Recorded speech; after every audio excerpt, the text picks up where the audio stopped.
When my husband was in an affair, or at least when I found out that my husband was in an affair, I was devastated.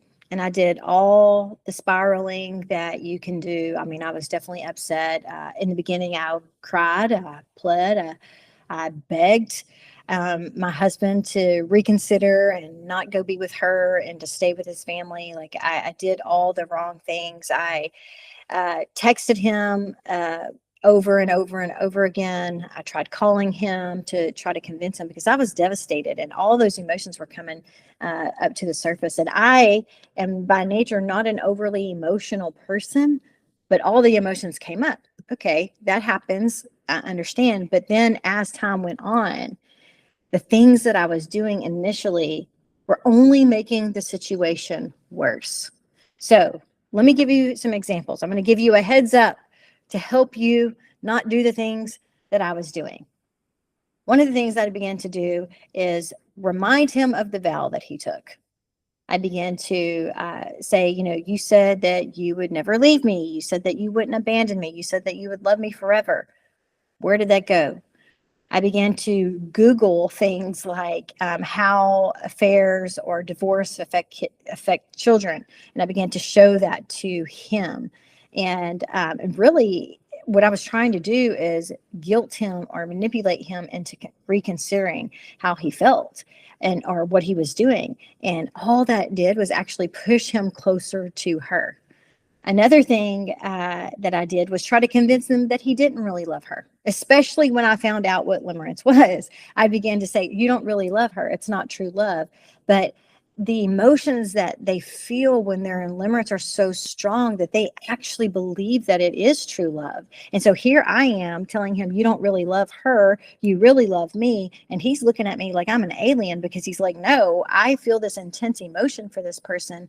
She's my soulmate. She's my everything. And you're trying to tell me I don't feel that, which on my part is just dumb because I can't read his mind or his heart and know what he is feeling. And for me to come up and say you're not feeling this intense love for her, it's just fantasy or whatever, he's feeling it as true love, and I am using my logical brain or what I learned on the internet or whatever, and that doesn't work. It only pushes him closer to, and it pushed him closer to her. When that didn't work, I actually got out the Bible and began to show him how he was a sinner and how he shouldn't be committing adultery, and how the things that he was doing was going to have long lasting effects, and he's going to pay the price for his adulterous behavior and all that. And I'm not saying that isn't true. I mean, you put bad out there, you're going to get bad back. If you put good out there, you're going to get good back.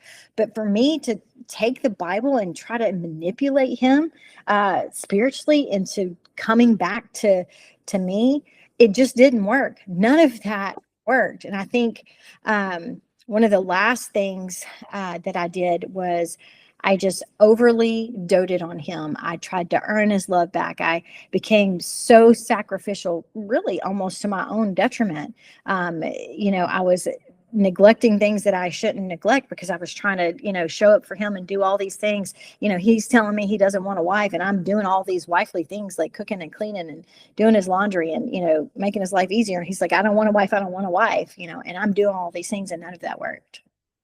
And so I'm telling you, those are the don'ts. Like, take it from my story. Don't do those things, because all you're going to do is push your spouse closer to the other person, trying to convince them, trying to remind them of the vow that they made, trying to manipulate them spiritually, or trying to overly love them or, show them love is not going to work. And so if you need help with that, and if you've done that, don't panic. You can change course. You can make things better. Another thing I didn't mention is that then I just become very, very contemptuous and started saying all the most hateful things that I could possibly say to him because I was hurt and I wanted him to hurt too. That didn't work either. And so don't do that either. But if you have already started doing those things, it's not too late to stop. It's not too late to change course. So I want to encourage you that if you need help with that, if you need help managing the emotions, if you need help trying to use logic and stop using contempt with him, reach out to us today at info@itsnotover.net, and we'll be glad to help you through the process. Don't do it alone, because it's very, very hard to do it alone. And we'll be glad to walk on this journey with you.